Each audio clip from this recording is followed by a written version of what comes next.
আসসালামু আলাইকুম। আলহামদুলিল্লাহ এবছর বড় একটা জমিতে ঘাস লাগাবো ইনশাআল্লাহ। এর আগে এত বড় জমি চাষ করিনি, অর্থাৎ এত বড় জমিতে আমরা ঘাস লাগাইনি। যেহেতু আমাদের এদিকে এখন ভুট্টার সিজন, যার কারণে আমরাও এই জমিতে ভুট্টা লাগাবো।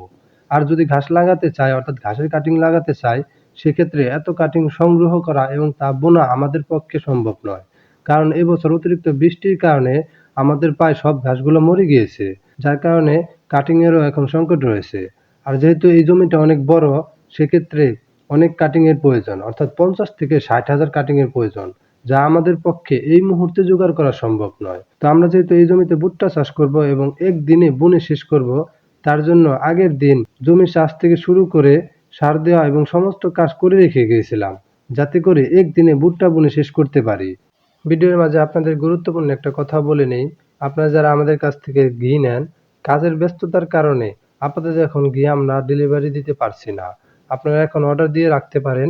আমরা কিছুদিনের মধ্যে আপনাদের হাতে পৌঁছে দিব ইনশাআল্লাহ। কমেন্ট বক্সে আমি নাম্বার দিয়ে দিব, ফোন করেও আপনারা অর্ডার করতে পারেন। যাই হোক, আমরা কয়েকজন মিলে এসেছি ভুট্টা বোনার জন্য।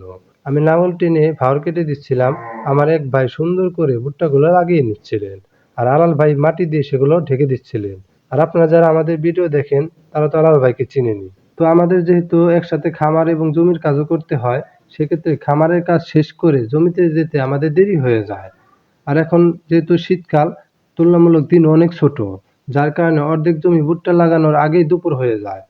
তো দুপুর হয়ে যাওয়ার কারণে আলাল ভাইকে আমি খামারে পাঠিয়ে দিই গরুগুলোকে গোসল করানোর জন্য। এরপর আমি আর এক ভাই আস্তে আস্তে ভুট্টাগুলো লাগাতে থাকি। কাজের ব্যস্ততার কারণে দুপুর গড়িয়ে কোন দিক দিয়ে বিকেল হয়ে গেছে আমরা বুঝতেই পারি নাই। যাই হোক, দেখতে দেখতে আমাদের দুপুরের খাবার চলে আসে, অর্থাৎ আমাদের এক ভাতিজা আমাদের জন্য খাবার নিয়ে আসে বাড়ি থেকে। তো আমাদের দুপুরের খাবার বাড়ি থেকে সাদা ভাতের সাথে তেলাপিয়া মাছ, ডাল এবং লাল শাক পাঠিয়েছেন। দুপুরের খাবার খাওয়া শেষ করে আবার আমরা কাজে লেগে যাই। ভুট্টাগুলো লাগাতে লাগাতে আমাদের অনেক রাত হয়ে যায়। তবুও আমাদের কিছু করার ছিল না, কারণ আমরা আগে প্ল্যান করে রেখেছিলাম একদিনে কাজটা শেষ দিব ইনশাআল্লাহ। তো কাজের শেষের দিকে আমাদের কিছু ভুট্টা কম পড়ে যায়, যার কারণে আমরা কাজটা শেষ দিতে পারি না, অর্থাৎ কাজটাকে অসম্পূর্ণ রেখে আমাদের চলে যেতে হয়। তো আজকের ভিডিওটি এ পর্যন্তই। ভিডিওটি ভালো লাগলে অবশ্যই লাইক, কমেন্ট, শেয়ার এবং সাবস্ক্রাইব করবেন। দেখা হবে পরের কোনো একটি ভিডিওতে। সে পর্যন্ত ভালো থাকবেন, সুস্থ থাকবেন, আর আমাদের জন্য দোয়া করবেন। আল্লাহ তাআলা যেন আমাদের ব্যবসায় বরকত দান করে। আসসালামু আলাইকুম।